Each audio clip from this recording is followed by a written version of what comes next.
Labas, noriu pranešti, kad yra atidaryta asmeninių skaitimų video įrašų registracija. Asmeniniam skaitimui užsiregistruoti jūs galite e-mailu minuliotaro@gmail.com. Ne komentaru, ne Facebooko žinute, per Facebooką skaitimų neregistruosiu. Susisiekę e-mailu gausit visą informaciją. Užsiregistravę skaitimui skaitimą gausit per vasario mėnesį. Vietų skaičius yra ribotas. Jų padarysiu tiek, kiek galiu padaryti, neišsipūsiu ar neišsiplėsiu.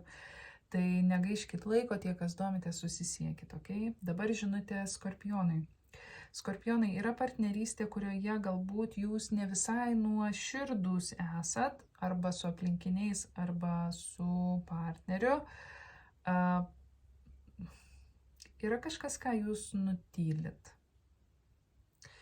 Ir nesu tikra, ar tai yra jums naudinga. Gali būti, kad jums taip atrodo, ar ne? Galbūt jūs nutylit savo tikruosius motyvus. Galbūt jūs nutylit informaciją, kuri būtų naudinga kitam žmogui. Galbūt, kad ir kas tai bebūtų, kitas žmogus tai pamatys ir tai bus adresuota. Nesu tikra, ar tai bus jūsų naudai adresuota. Patarimas yra kalbėti tiesą. Kai kuriems iš jūsų patarimas yra labiau savo tiesą integruoti į jūsų kuriamą realybę, kad jūsų veiksmai, jūsų pasirinkimai, jūsų sprendimai atspindėtų jūsų tikimą tiesą, ar ne? Balansas yra svarbu, meditacija kai kuriems iš jūsų.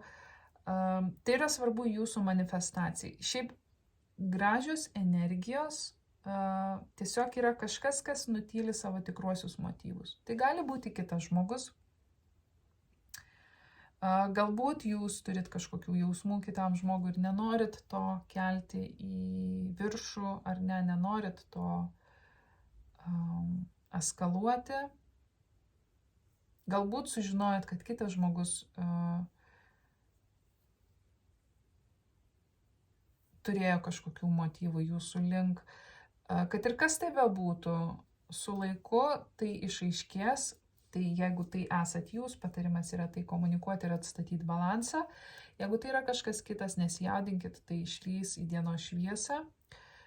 Bet kokiu atveju jūs einat pozityviu keliu ir einat teisinga linkme. Tai galbūt labiausiai norėtųsi pasakyti. Svarbu yra, kad jūsų manifestacija ateitų iš susibalansavusios pozicijos, iš ramybės, iš savidisciplinos, ar ne, ne tai, kad medituoju, tai reiškia tingiu, ne. Jūs daro tam tikrus veiksmus, jūs siekia tam tikrų tikslų ir tai darot nuolat palaikydami tempą. Man atrodo viskas. Tikiuosi, tai buvo naudinga. Ate.